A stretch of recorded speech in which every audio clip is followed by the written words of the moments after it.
Buenas tardes, mi nombre es Abel Fernández, soy un periodista radicado en Miami. Hoy les voy a compartir esta historia que escribí para el diario El País sobre una comunidad de mayas que vive en Palm Beach, unos 100 kilómetros al norte de Miami, que han sido una comunidad que ha sido duramente azotada por la ofensiva migratoria de la administración de Donald Trump. Como todos saben, Florida es el estado que más acuerdos conocidos como 287G ha firmado en todo el país. Estos acuerdos esencialmente son entre la policía local, los cuerpos de policía locales y las autoridades federales para realizar arrestos por motivos migratorios. Esos acuerdos y estos centros de detención que están construyendo en Florida, primero fue Alligator Alcatraz, después Deportation Depot, muestran cómo el gobernador Ron DeSantis ha intentado colocarse al frente, a la vanguardia de la ofensiva migratoria que desató la administración de Donald Trump desde enero, que esencialmente ha prometido deportaciones masivas, ha prometido cuotas de arrestos diarias de 3.000 personas y que constantemente vemos en las noticias arrestos, detenciones, incluso en la salida de los tribunales. Ahora, esta comunidad en el centro de Florida, ellos dicen que están en una situación más complicada porque están siendo víctimas de perfilamiento racial. ¿Qué pasa? Estas personas son muchos de ellos indígenas o descendientes de mayas, tienen características físicas que los hacen fácilmente identificables. Son personas por lo general de baja estatura, de piel morena, tienen rasgos distintivos y esto los hace un blanco, dicen ellos, más fácil para las autoridades de inmigración. Entonces, esa comunidad ha sido una de las que más ha visto desde el principio de esta ofensiva contra los inmigrantes en Florida, redadas, arrestos.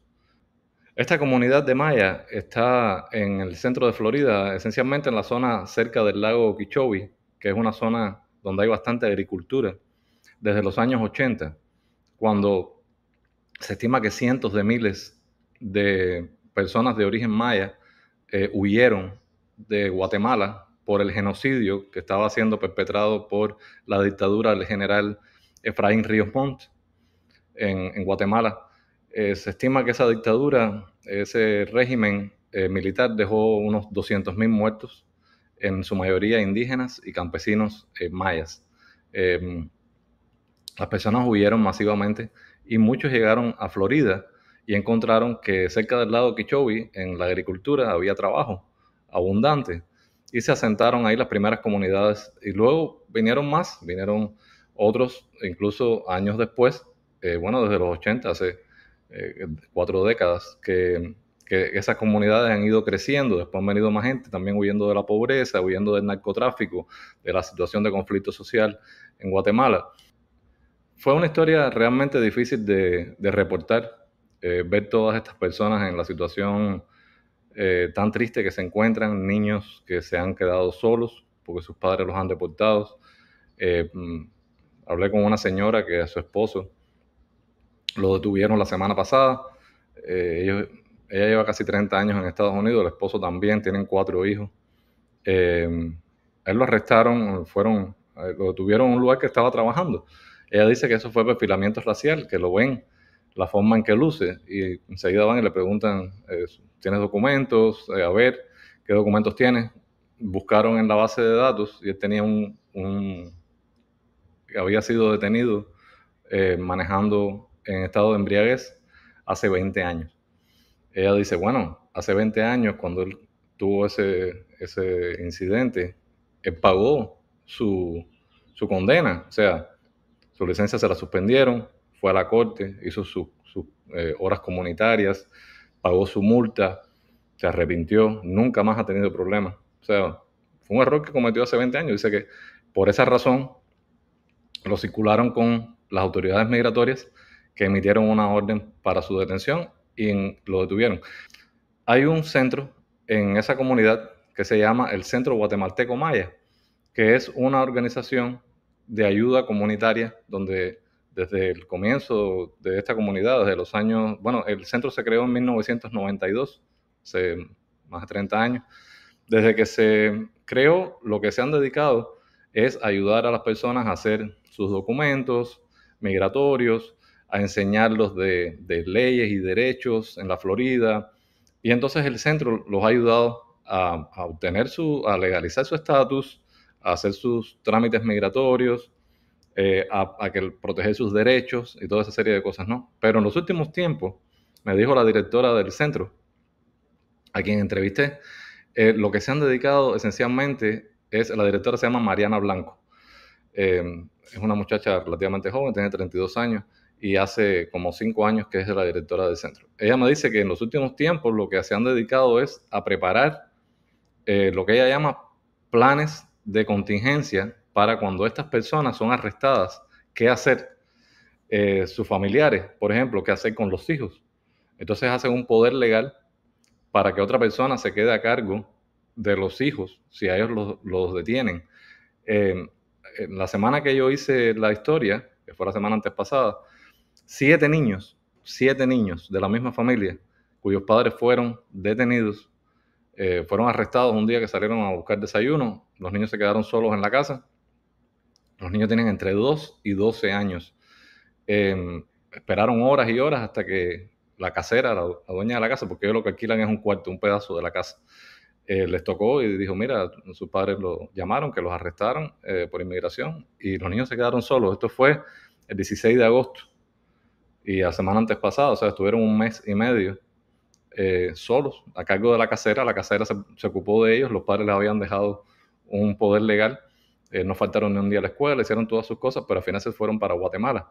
Y estamos hablando de niños que son ciudadanos americanos, nacieron aquí, nacieron en Palm Beach y ahora se están yendo para Guatemala, que es un país con ciertas características y que ellos no conocen, no es su país, no es el lugar donde ellos nacieron, crecieron, tienen sus amiguitos, tienen su escuela. Entonces, fue difícil reportar esto, hay mucha tristeza, mucho dolor en esa comunidad. Todas las personas estaban visiblemente afligidas hablando del tema. El centro, este centro que les hablé, el Centro Guatemalteco Maya, tiene una base de datos de arrestos en los últimos, desde marzo, los últimos meses. 118 miembros de la comunidad tienen en esa base de datos. Estamos hablando de una comunidad relativamente pequeña de personas que viven en una zona que es Lake Worth. 118 miembros de la comunidad que han sido arrestados por inmigración. En esta base de datos, por ejemplo, está el caso de Kenny Lainez Ambrosio. Ese es un ciudadano estadounidense, un muchacho de 18 años que hace unos meses salió en todas las noticias porque lo detuvieron, hicieron una parada de tráfico de la Policía de Carreteras de Florida, Florida Highway Patrol, y era una camioneta donde iban varias personas a trabajar. Les pidieron los documentos y los arrestaron, pero cuando a él lo arrestaron, él les decía, yo soy de aquí, hay un video del arresto, y se lo llevaron preso, y él es ciudadano americano. Él está entre la base de datos de esos 218 miembros de la comunidad que han sido arrestados. Según el Centro Guatemalteco Maya y su base de datos, dicen que la mayoría de los arrestos los hace la patrulla de carreteras, Florida Highway Patrol, CBP, que es la patrulla fronteriza. Dice que muchas de las personas que salen en la base de datos tenían permiso de trabajo, tenían licencia de conducir, y así todos los arrestaron. Esta señora que hablé, que su esposo lo detuvieron la semana pasada, que lleva 30 años casi en Estados Unidos, dice que ahora no sabe qué va a hacer. Ella está desesperada porque el negocio de su esposo, que era de jardinería, tenía un negocio de landscaping, era el sustento básicamente de la familia. Ella trabaja también, pero los trabajos que ella hace son más temporales. Ella limpia casas, a veces también ayuda con la jardinería, pero bueno, hace trabajos así esporádicos. Y dice que ahora no sabe cómo va a hacer para pagar la renta. Tiene que pagar $1,900 mensuales de renta, 400 de corriente, 700 de seguro de los 3 carros, 200 de teléfono. Es una familia que estamos hablando de 4 hijos, ella y su esposo. Pero dice que su mayor temor es que a ella le vaya a pasar algo también y la detengan y los niños se queden solos. Dice para Guatemala, para ellos no es una opción. Ella está aquí desde los 17 años. Tiene 44, lleva 27 años en Estados Unidos. Dice que Guatemala para ella no es lo mismo, ella no conoce ese país ya. Él dice que la casa de su familia la dividieron, ahí viven otros parientes, que qué futuro van a tener sus hijos si tienen que irse para Guatemala, que fue el país de donde ella salió buscando una mejor oportunidad, un mejor futuro. Dice que ellos no son criminales, que han trabajado duro todos estos años, que nunca han pedido ayuda al gobierno, nunca han pedido ni food stamps, ni han pedido ningún tipo de ayuda de seguro social, que cuando no han tenido dinero han buscado 2 trabajos o 3 trabajos. Y dice, bueno, ¿y ahora qué vamos a hacer, no? Y entonces tienen el estrés constante de que si salen, no saben si van a regresar ese día. La situación de las personas que se quedan, los niños que se quedan sin sus padres, hay un estudio reciente que estima que unos 5,6 millones de niños en Estados Unidos viven lo que ellos llaman en riesgo, porque alguno de sus padres está en situación migratoria irregular. ¿Qué creen ustedes? ¿Que siga pasando esto? ¿Que sigan arrestando a las personas y los niños estadounidenses yéndose para otros países? Déjenme sus comentarios, les voy a compartir el link a la historia en el perfil. Muchas gracias por su sintonía.